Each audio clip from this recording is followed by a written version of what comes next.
Olá gente, tudo bem? Jackson Carvalho da Canada Bridge.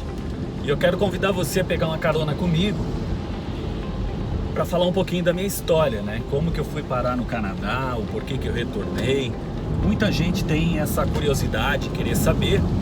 E como sempre o tempo é muito corrido de todo mundo, né? O meu, dos nossos clientes, que a gente faz a consultoria, sempre é tudo muito resumido. E eu quero deixar aqui um pouquinho da história para você, caso se interesse em saber um pouquinho mais.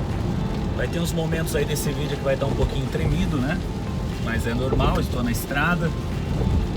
Então, gente, a minha história começa em 2010. Em 2010, eu, jornalista no Brasil, trabalhava na Record de Santa Catarina, trabalhava no rádio, vida estabilizada, casa mobiliada, 2 empregos, parecia o pai do Cris, né? Tinha 2 empregos no rádio e na TV.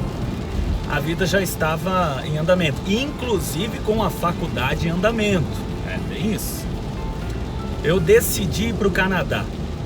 Eu tinha um amigo que recém tinha voltado do Canadá e sempre falava no Canadá que era muito bom, que era muito legal, que ele queria voltar, tinha morado em Vancouver, tinha morado em Montreal e falava muito do Canadá.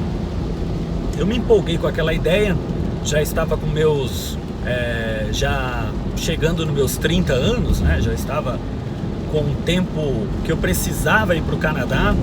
Precisava no sentido de que eu sabia que era o momento que eu poderia, sei lá, eu me apaixonar por alguém, casar, enfim, ter filhos, e depois realmente tive minha filha. Então eu pensava que aquele era o momento de ir, eu não podia me prender pelos bens materiais, por faculdade, por nada, que era o momento de eu ir. Eu sentia essa vontade de ir, nunca imaginei ir para o Canadá, mas convencido pelo meu amigo, de tanto falar e vamos, porque eu vou retornar, te dou uma força inicial, e eu decidi ir com ele. Preparei o meu visto, tudo no silêncio. Daí uma dica importante: não fica falando muito para os outros, não. Faça tudo no silêncio, não avise ninguém, porque se der errado, você não precisa ficar se justificando com ninguém. Tem gente que fala para todo mundo, fala na empresa que está indo embora, daqui a pouco até o chefe já vai achar outra pessoa no lugar, e daqui a pouco seu visto não aprova e dá tudo errado. Então, faça as coisas bem no silêncio. Foi isso que eu fiz. Preparei tudo. Quando meu visto veio aprovado, e aí mais uma dica também, né? Tem gente que deixa para pedir o visto depois que sai do emprego, depois que não tem mais comprovante de renda, não tem mais declaração de imposto de renda, não tem mais vínculos com o país, aí ele decide ir embora, fazer o visto. Então eu preparei no momento que eu estava trabalhando, registrado em 2 empregos, tinha folha de pagamento, tinha declaração de imposto de renda, aquele era o meu momento. Quando o visto veio aprovado, aí sim eu comuniquei à empresa que iria sair, falei do meu projeto, falei que já estava com visto aprovado, que estava tudo certo para eu poder viajar. E aí sim eu saí da empresa. Gente, faltando um mês para a viagem, esse meu amigo disse, meu amigo Fernando, grande abraço, mora na China há muitos anos, disse assim: olha, cara, eu não vou mais para o Canadá, eu recebi uma proposta para dar aula de inglês na China e estou indo para a China, boa sorte no Canadá. Eu falei: cara, como tu me faz isso? Poxa, estava tudo pronto, eu ia contigo. Enfim, deu um pouco de insegurança, mas eu não mudei meu projeto Canadá, já estava determinado a ir embora. Me deu algumas dicas, e tá aí mais uma dica para você. Gente, esse negócio de ficar esperando para a melhor amiga ir junto, para o seu melhor amigo ir junto, para o seu primo, para o seu irmão ir junto, esquece, tá? Esquece. Crie seu projeto de vida e vá para o Canadá você. Se alguém tiver interessado, te acompanhe. Você dá a data e diz: eu tô indo, quem quiser vai comigo. Mas não fique esperando por alguém, porque o seu sonho é individual. Fui, comprei minha passagem em fevereiro de 2010 e, por coincidência, eram as Olimpíadas de Vancouver, 2010. Olimpíadas de Vancouver, fui para lá, eu tinha dinheiro contado para ficar 3 meses no Canadá, só. Ou eu conseguia alguma coisa, algum trabalho, nem que seja informal, eu voltaria para o Brasil porque meu dinheiro iria acabar. E fui nessa. Aí mais um grande problema, tem gente que quer sair do país com os 2 pés no chão, quer tudo muito certinho. Gente assim dificilmente vai para o Canadá, eu já observei. A pessoa tem que ter um pé no chão, um pouco de segurança, mas tem que ter um pezinho fora do chão, ou seja, um ar de aventureiro aí, porque senão também não se arrisca nunca sai do país, então fica aí, nem cria um projeto. Ok, cheguei em Vancouver, gente, a cidade estava toda transformada, adaptada para as Olimpíadas. E para essa transformação foram convocados vários voluntários, né? E esses voluntários, eles ficavam em todos os pontos da cidade, recebendo os visitantes, os torcedores de diversos países que vinham para as Olimpíadas de Inverno. Eu nem conhecia direito sobre Olimpíadas de Inverno, nem é nada muito parecido para nós aqui, nada muito conhecido por brasileiro. Cheguei no aeroporto, tinha um exército de voluntários, todos com aqueles coletes azuis, e já perguntando se você queria alguma ajuda. Claro que eu queria ajuda, eu não sabia nada de Toronto, muito menos falando inglês direito, né? Eu parecia aquele dos caras do filme O Jamaica Abaixo de Zero, que inclusive, né, foi no Canadá, aquela história. Perdidaço, não sabia o que estava fazendo ali. Cheguei, fui pedindo orientação. Eu já tinha feito uma análise no Google View, né, Street. No Brasil ainda a maioria das cidades ainda não tinha, mas já no Canadá já estava tudo com o Street View e já estava bem mapeado, né, já era bem mais popular que aqui. Então eu fiz todo o caminho, desde o aeroporto, metrô, a estação do metrô que eu precisava chegar.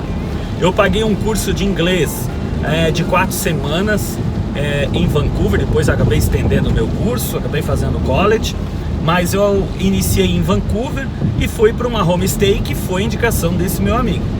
Cheguei lá todo empolgado, empolgadíssimo, para querer conversar com a dona da casa, a Regina, uma descendente de Filipina, e contar que eu fui indicado pelo Fernando, esse meu amigo, que ele tinha ficado na mesma casa. Eu estava muito feliz. Gente, foi ali que eu descobri que o meu inglês de 1 ano de curso de inglês aqui no Brasil não tinha adiantado nada. Eu fiquei apavorado. E principalmente para mim, que vem da área da comunicação, sou jornalista, era locutor de rádio. Gente, pensa na dificuldade de você chegar num lugar, querer falar tudo, emocionado, empolgado. Levei um presente para a família. Aí uma dica, leve um presente, porque você vai fazer amigos e vai querer um presentinho do Brasil. Cheguei lá empolgado para contar e nada, não conseguia, gente, não tinha jeito, a pessoa não entendia nada do que eu falava. O que eu fiz?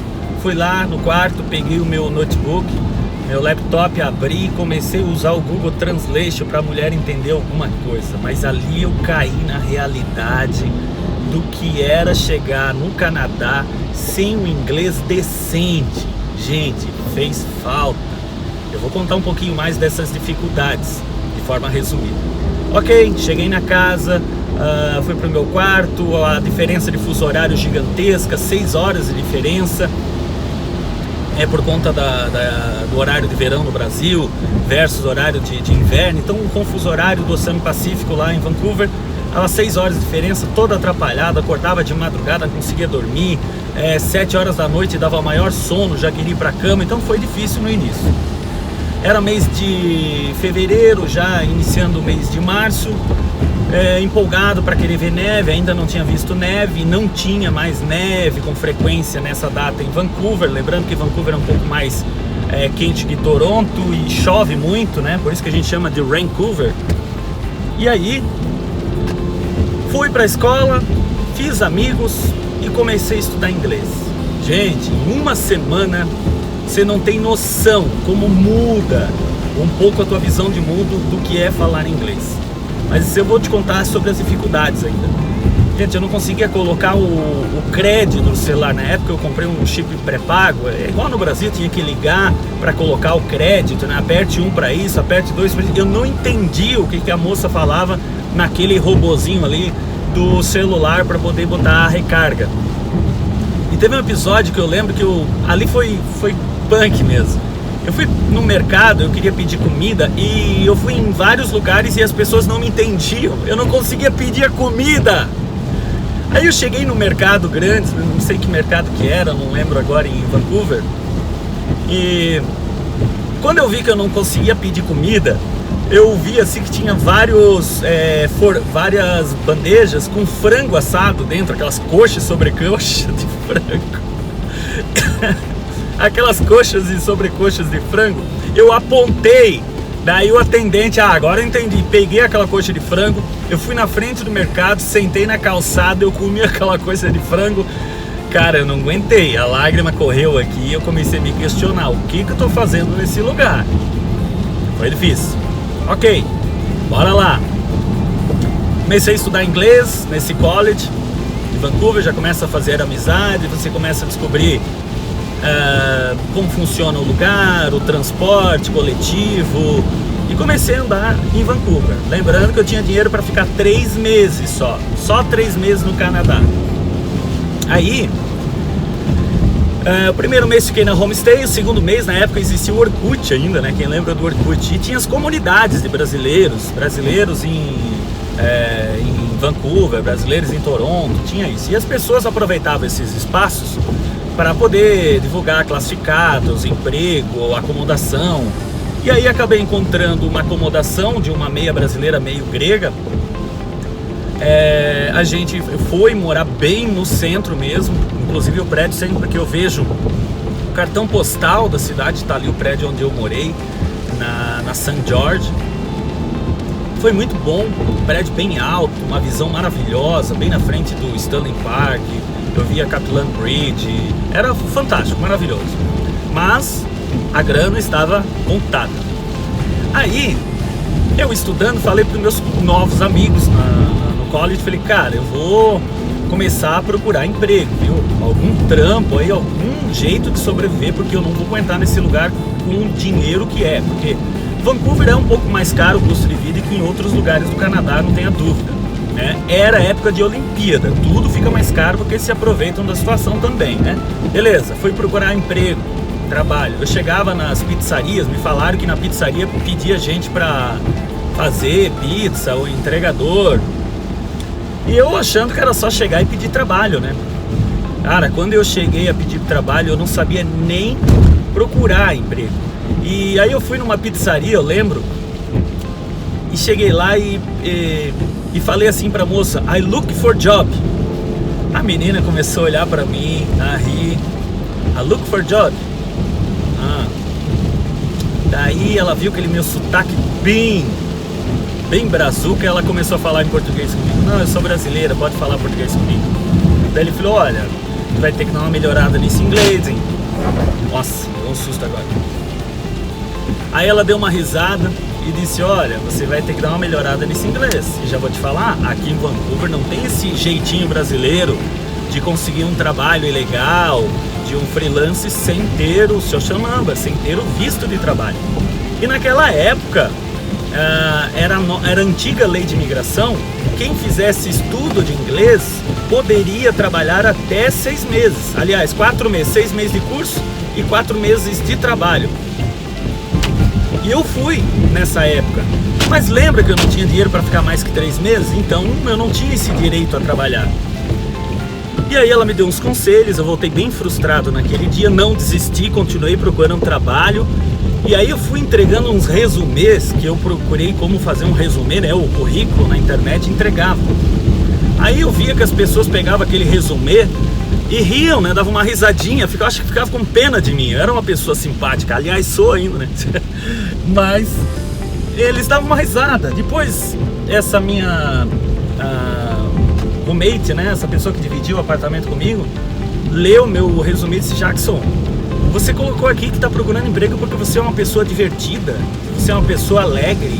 Cara, eles não estão preocupados com isso não aqui, eles querem saber a tua experiência profissional, ver se tu sabe trabalhar naquilo ou não. E aí foi me dando uns conselhos. Continuei procurando.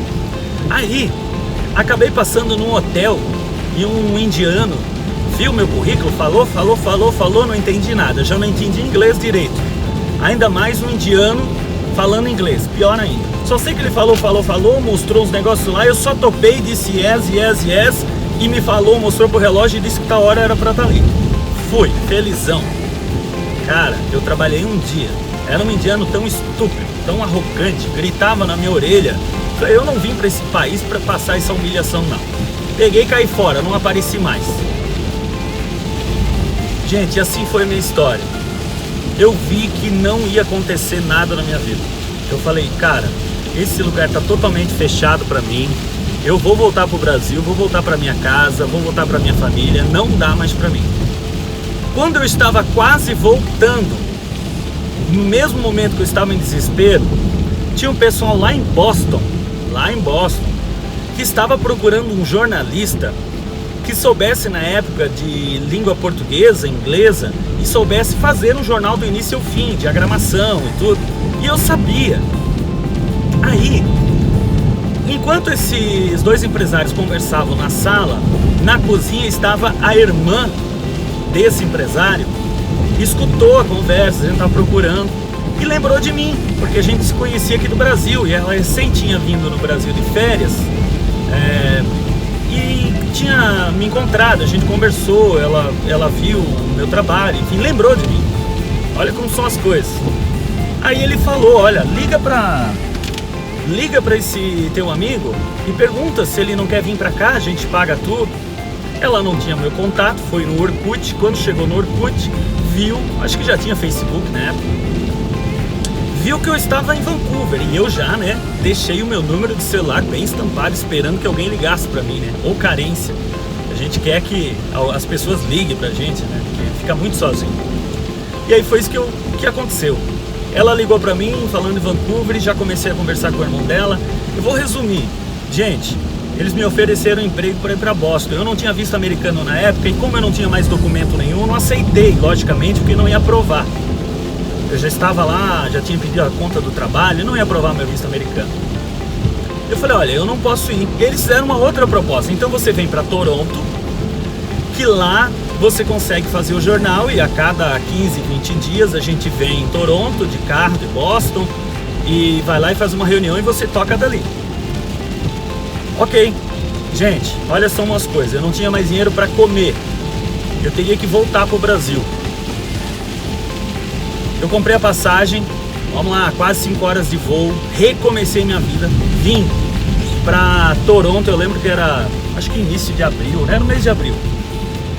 Eu vim para Toronto, cheguei em Toronto, tava lá hoje meu grande amigo Denis, me recebeu no aeroporto, alugou uma casa para mim, me deu um carro de presente,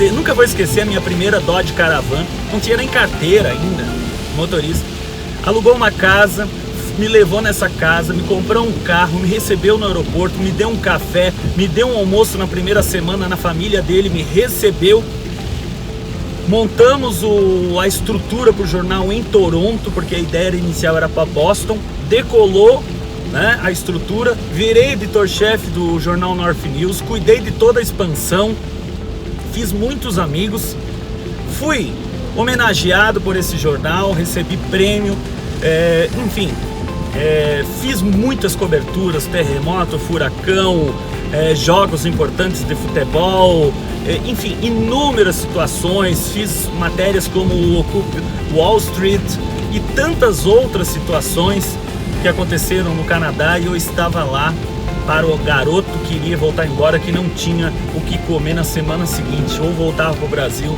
ou arrumava alguma coisa. E acabei ficando em Toronto, onde virou o meu novo lar, fiz novos amigos. Hoje eu tenho uma família gigantesca de amigos ali na região da GTA, Grande Toronto área, visito eles com frequência, e aí fiquei o tempo necessário que eu achava em Toronto, mas aí eu vou falar um pouquinho, né, muito sucesso, muita coisa boa aconteceu em Toronto, muita coisa mesmo, muita gente maravilhosa eu encontrei, minha carreira profissional decolou. Mesmo assim, importante falar, isso eu quero falar, dar um recado para você. Por mais que você vá trabalhar na sua área, nunca esqueça do seu amigo MOP. Se você não sabe o que é isso, vá descobrir. Porque brasileiro é brasileiro, latino é latino. A gente precisa se virar como pode. Eu lembro que eu saía do jornal, da redação, pegava meu carro, pendurava umas cordas nos prédios de 30 andares, no rapel, ia limpar vidro de prédio, lá nas alturas. Depois, claro, que eu fiz um curso nas alturas, passei, recebi a carteirinha, enfim, a licença. Eu saía do jornal, ia para os prédios limpar vidro para poder realmente ganhar dinheiro. Não acho que é fácil não. Fim de semana, quantos finais de semana que eu não trabalhava no jornal, pegava trabalho extra com meu amigo Zé Orleni, meu amigo até hoje, que tinha companhia de limpeza, saía nos fins de semana com o mop na mão, limpando, e nesses lugares eu encontrava médicos com o balde na mão procurando onde é que estava o balde, onde é que estava o mop, o que tinha que fazer, enfermeiros, engenheiros, dentistas, pessoas começando a vida.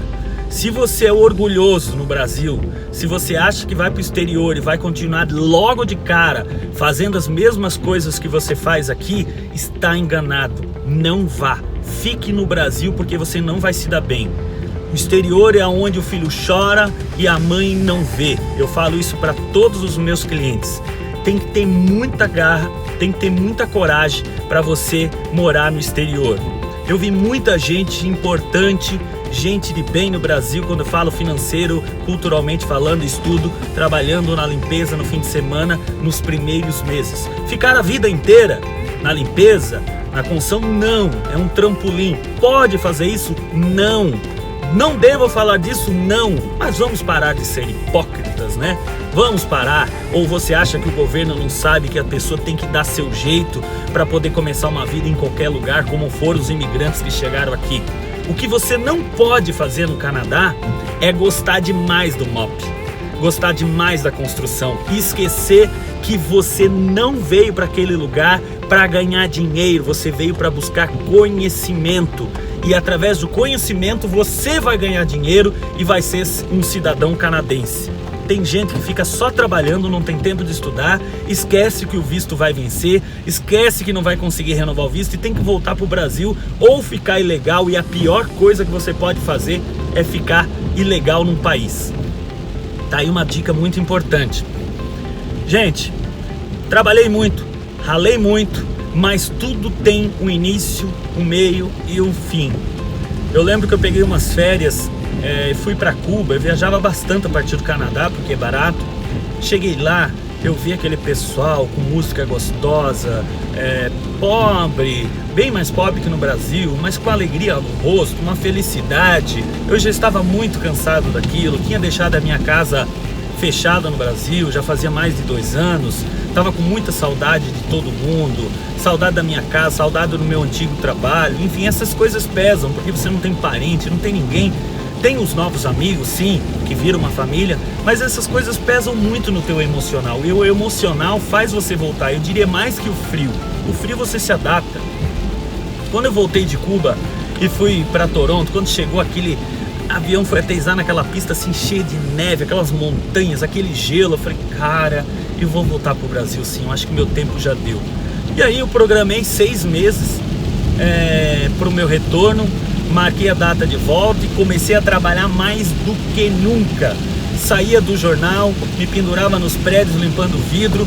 Eu lembro que verão, né? Verão escurece muito tarde e ficava até às vezes 9h30, 10 horas da noite, que ainda tem um pouco de luz, trabalhando para poder ganhar bastante dinheiro, porque eu não guardava dinheiro, não era o meu objetivo, não era o meu objetivo. Tá aí mais uma dica importante. Tem gente que me pergunta, ô Jackson, o que dá para fazer lá no Canadá para ganhar dinheiro?